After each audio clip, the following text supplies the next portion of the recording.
के हिसाब से सख्त सजा दी जाएगी। ये आखिरी बात सुनकर माँ तुरंत घबरा गईं। डायरेक्टर, आपका क्या मतलब है? बच्चे के बोर्ड एग्जाम्स गाँव काओ बस आने ही वाले हैं। डायरेक्टर लियू छियांग ने अपनी कुर्सी पर बैठे बैठे ही सख्त और गंभीर आवाज में कहा, हमने कई बार समझाने की कोशिश की है, लेकिन ये लड़का सुधरने का नाम ही नहीं ले रहा। मेरी माँ हे याकीन ने सफाई देते हुए कहा, मैं जानती हूँ कि मेरा बेटा थोड़ा जिद्दी है, लेकिन उनकी बात पूरी होने से पहले ही मैंने बीच में टोकते हुए कहा, माँ कोई बात नहीं, अगर यहाँ नहीं सुलझ रहा तो मैं स्कूल छोड़ देता हूँ। डायरेक्टर लियू छियांग को बहुत गुस्सा आ गया। उन्होंने मेरी माँ की तरफ देखते हुए कहा, देखिए मैं इसे आखिरी बार मौका दे रहा हूँ। मैंने बस ठंडे दिमाग से एक हल्की सी मुस्कान दी। जब ये बात फैली तो पूरी क्लास में हंगामा मच गया। क्या तू पागल हो गया है? ट्रांसफर, वो भी इस टाइम पर? मेरे कुछ अच्छे दोस्त पास आकर मुझे समझाने लगे, बोर्ड एग्जाम्स गाँव का बस सिर पर है, बेहतर है कि 3000 वर्ड्स का अपोलॉजी लिख दे और बात खत्म कर। तभी लियू जियान ने चिढ़ते हुए कहा, अभी क्लास टीचर ने मुझे बताया कि अगर तू 3000 वर्ड्स का अपोलॉजी लिख दे और माफी मांग ले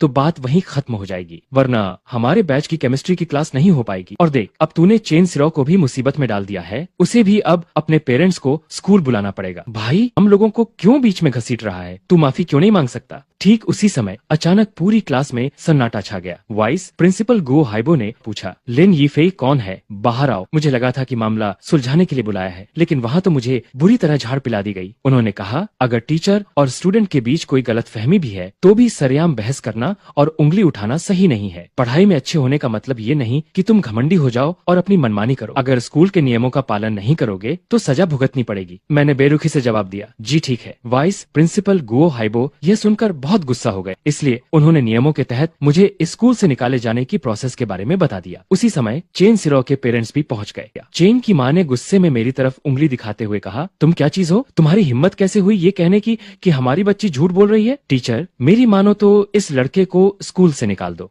जब मेरी माँ ने ये सुना तो उन्हें बहुत गुस्सा आया और वो जवाब देने ही वाली थी कि मैंने बीच में ही कह दिया, मैं स्कूल छोड़ रहा हूँ। तभी बगल में खड़ी फिजिक्स टीचर किन शुहुई ने आह भरते हुए कहा, अगले महीने एक फिजिक्स कंपटीशन होने वाला है, मैंने तुम्हारा नाम भेजने की सोची थी। ये बहुत अच्छा मौका है, अगर तुम अच्छा परफॉर्म करते तो बोर्ड एग्जाम्स गाँव में एक्स्ट्रा मार्क्स भी मिल सकते थे। चेन सिरो की माँ बेशर्मी से हंसते हुए बोली, टीचर हमारी सिरो को देख लीजिए ना, क्या वो ट्राई नहीं कर सकती? फिर किन शुहुई ने अजीब सा चेहरा बनाते हुए कहा, उसकी फिजिक्स में परफॉर्मेंस बस एवरेज है। 2 दिन बाद मैं अपना स्कूल छोड़ने का एप्लीकेशन लेकर क्लास टीचर के पास साइन करवाने गया। क्लास टीचर सोंग वेनबो ने मुझे डांटते हुए कहा, तुमने अपनी पूरी लाइफ बर्बाद कर ली है। मैं तुम्हें केमिस्ट्री कंपटीशन के लिए भी नॉमिनेट करने वाला था। मैंने लापरवाही से कहा, टीचर अगर आप अभी मुझसे माफी मांग लें तो मैं शायद रुक जाऊं और आपकी केमिस्ट्री कंपटीशन में मदद कर दूं। अगर प्राइज जीता तो उसमें आपका नाम भी लिखवा दूंगा। क्लास टीचर का चेहरा गुस्से से काला पड़ गया। जाओ जाओ यहाँ से। उन्होंने तुरंत एप्लीकेशन पर